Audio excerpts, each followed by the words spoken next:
नमस्कार, स्वागत आपका के हरियाणा पे। मैं हूं आपके साथ रमेश जाखड़। काफ़ी समय से लगातार किसानों के कमेंट और फ़ोन आ रहे हैं कि बीमा क्लेम से संबंधित जानकारी दीजिए कि आखिर बीमा क्लेम कब तक आएगा। कुछ किसानों का कहना है कि उनके खाते में बीमा क्लेम आना शुरू हो चुका है। फतेहाबाद के किसानों का फ़ोन आया, सिरसा के किसानों का फ़ोन आया कि उनके यहाँ बीमा क्लेम आना शुरू हो चुका है। लेकिन आपको ये पूरी जानकारी मैं आपको दूंगा कि क्या वो बीमा क्लेम था या कुछ और था या मुआवजा था, कब तक मुआवजा आएगा, कौन सी फसल का आएगा, पूरी डिटेल बताऊंगा। उससे पहले आपसे एक निवेदन है कि अगर आप इस तरह की जानकारी पाना चाहते हैं तो चैनल को सब्सक्राइब कीजिएगा। फेसबुक पे देख रहे हैं तो चैनल को फॉलो और लाइक कीजिएगा और इस वीडियो को जितना हो सकता है शेयर कीजिएगा ताकि हर किसान तक ये जानकारी जो है वो पहुंच सके। और आपसे एक अनुरोध और भी है कि आप इस वीडियो को लेकर के क्या कुछ कहना चाहते हैं वो कमेंट सेक्शन में कमेंट करके ज़रूर बताइएगा। अब आपको मैं बताना चाहूँगा कि बीमा क्लेम जो है, मैंने अधिकारियों से बातचीत की थी, हालांकि किसी व्यस्तता के कारण जो है वो मैं वीडियो नहीं बना पाया, लेकिन एक हफ्ता पहले मैंने वीडियो बनाने की बात कही थी, लेकिन कहीं व्यस्त होने के कारण मैं वीडियो नहीं बना पाया। तो आज जो है वो मैं आपको पूरी जानकारी के साथ आपके सामने हाजिर हुआ हूँ। सबसे पहले मैं आपको बता दूं कि बीमा क्लेम एक मैंने वीडियो दिसंबर में बनाया था। दिसंबर में मैंने आपको बताया था कि मार्च के अंत तक बीमा क्लेम आने की संभावना है।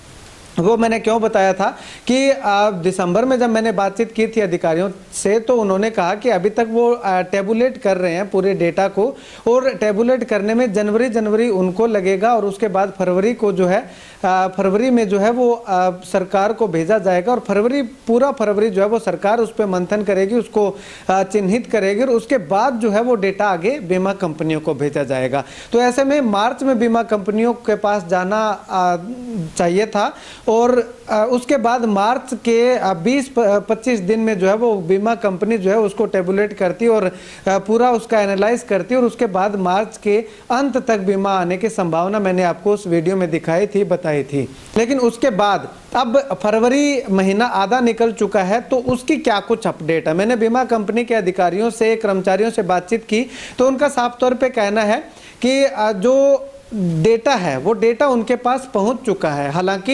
ये मार्च में पहुंचना चाहिए था लेकिन फरवरी में ही उनके पास पहुंच चुका है और उनका जो लगातार उस पर निरीक्षण जो जारी है, उस पर मंथन जारी है। वो उस डेटा को चेक कर रहे हैं। चेक करने के बाद गांव वाइज किस गांव में कितना नुकसान हुआ है, सरकार ने क्या जो डिपार्टमेंट है, डिपार्टमेंट ने क्या कुछ आंकड़े भेजे हैं, उसके बाद सरकार ने उस पर क्या कमेंट दिए हैं और उसके बाद किस गांव में कितना नुकसान दिखाया गया है और कंपनी के अनुसार कौन से गांव में कितना नुकसान है। यानी कि अपने सर्वे को जो है वो जो सरकार की तरफ से, डिपार्टमेंट की तरफ से डेटा आया है उसके साथ मिलान करेंगे और उसका एक एवरेज निकाल करके जो है वो आगे राशि जो है वो किसानों को दी जानी है। यानी कि सीधा सीधा आपको बताना चाहूँ तो फरवरी का आधा महीना और मार्च का आधा महीना या मार्च के 20 दिन भी लग सकते हैं। तो यानी कि पिछली बार की तरह 20 मार्च के बाद में जो है वो बीमा क्लेम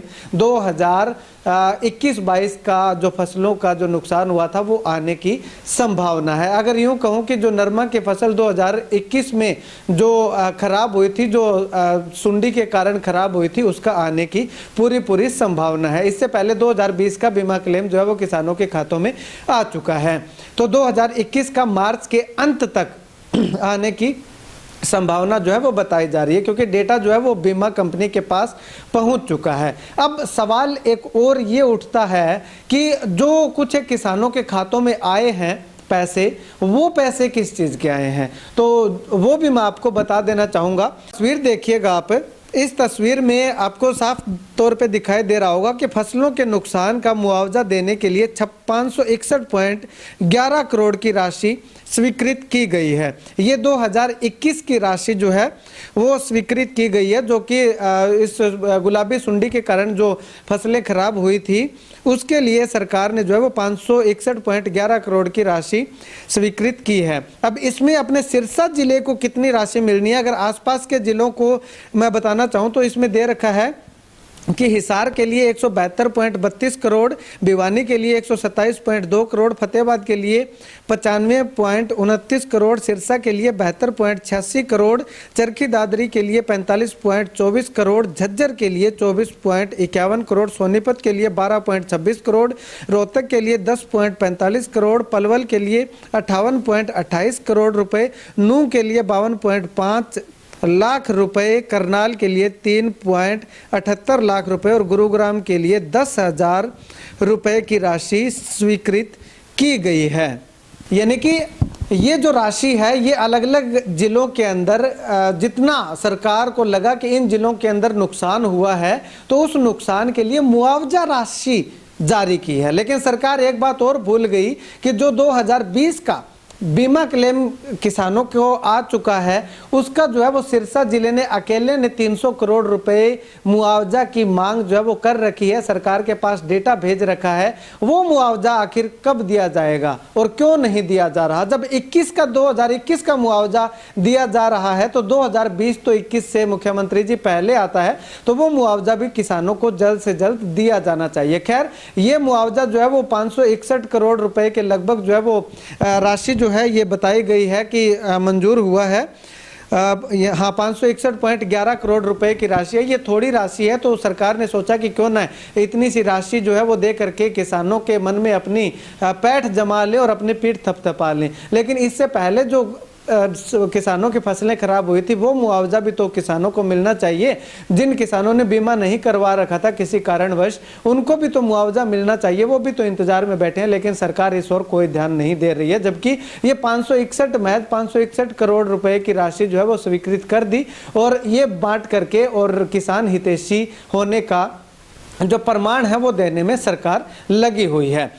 अब कुछ एक किसानों का कहना है कि उनके खाते में पैसे जो है वो आ चुके हैं, किसी के 10,000 आ चुके हैं, किसी के 15,000 आ चुके हैं। तो वो मैं आपको बता दूं कि जहां जहां जल भराव हुआ था, जल भराव में जिस किसान ने फॉर्म अप्लाई किया था, जो जल भराव होने के 72 घंटों के अंदर अंदर जो फॉर्म भरना होता है और उसके बाद जो डिपार्टमेंट आकर के इंस्पेक्शन करता है, जांच करता है, तो जो सही पाया जाता है उनके खाते में जल भराव की राशि जो है वो सरकार भेजती है। कुछ एक तो वो राशि है और कुछ एक सिरसा और फतेहाबाद के किसानों के जो खातों में जो पैसे आ रहे हैं वो ये मुआवजा राशि है, ना कि बीमा क्लेम है। जो सिरसा जिले में जो 100-125 करोड़ रुपए की राशि जो स्वीकृत की गई है, 100-125 नहीं है, मैं दोबारा से एक बार आपको देख के बताऊंगा कि सिरसा में कितनी है।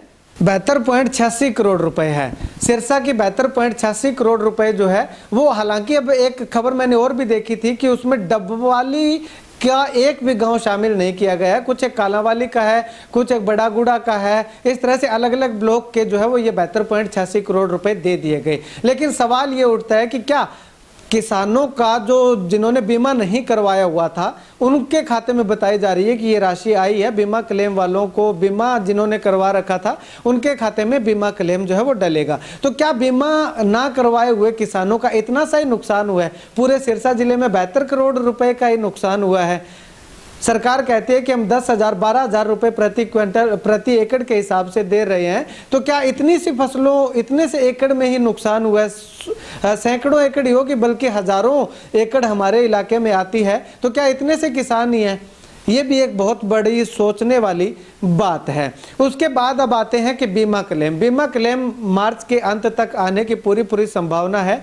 खैर सरकार जो है वो देखना चाहिए, जिस प्रकार से ये मुआवजा राशि जारी की है तो उस हिसाब से मुझे लगता है कि बीमा क्लेम भी बहुत तुच्छ सा ही आने की संभावना दिखाई दे रही है। क्योंकि सरकार ने जो डेटा भेजा है, अगर वो डेटा जो है वो थोड़ा होगा, कम पैसे देने होंगे, तो बीमा कंपनी ने जो अपने स्तर पे जो सर्वे करवा रखा है उसको वो एक साइड छोड़ देगी कि सरकार इतना सा मांग रही है, इतना सा दे देते हैं। क्योंकि सरकार ने जिस प्रकार से ये मुआवजा राशि जारी की है उस हिसाब से तो यही लग रहा है। खैर आने वाले समय में बीमा कंपनी किस प्रकार से बीमा क्लेम किसानों के खातों में डालती है, कितना नुकसान दिखाया जाता है, वो आने वाला वक्त बताएगा। लेकिन जो ये बीमा क्लेम को छोड़ करके जो ये मुआवजा राशि सरकार ने जारी की है, ये ऊंट के मुंह में जीरे के समान है। अगर ऊंट के मुंह में जीरा थोड़ा बहुत होता तो है, अगर मैं यूं कहूं कि ऊंट के मुंह में जीरा नाम दिया गया बल्कि ऊंट के मुंह में जीरा भी नहीं डाला गया, तो उसके समान अभी अगर इसको मैं कहूं तो कुछ गलत ना होगा। आप सभी लोगों के कमेंट बहुत ज्यादा महत्वपूर्ण संपूर्ण रहेंगे। आप क्या कुछ कहना चाहते हैं कमेंट सेक्शन में कमेंट करके जरूर बताइएगा। क्या आप इस जानकारी से सहमत हैं या कुछ और सुधार करने की जरूरत है या कोई और जानकारी आप चाहते हैं तो वो भी आप कमेंट करके जरूर बताइएगा। आप सभी साथियों का बहुत बहुत धन्यवाद।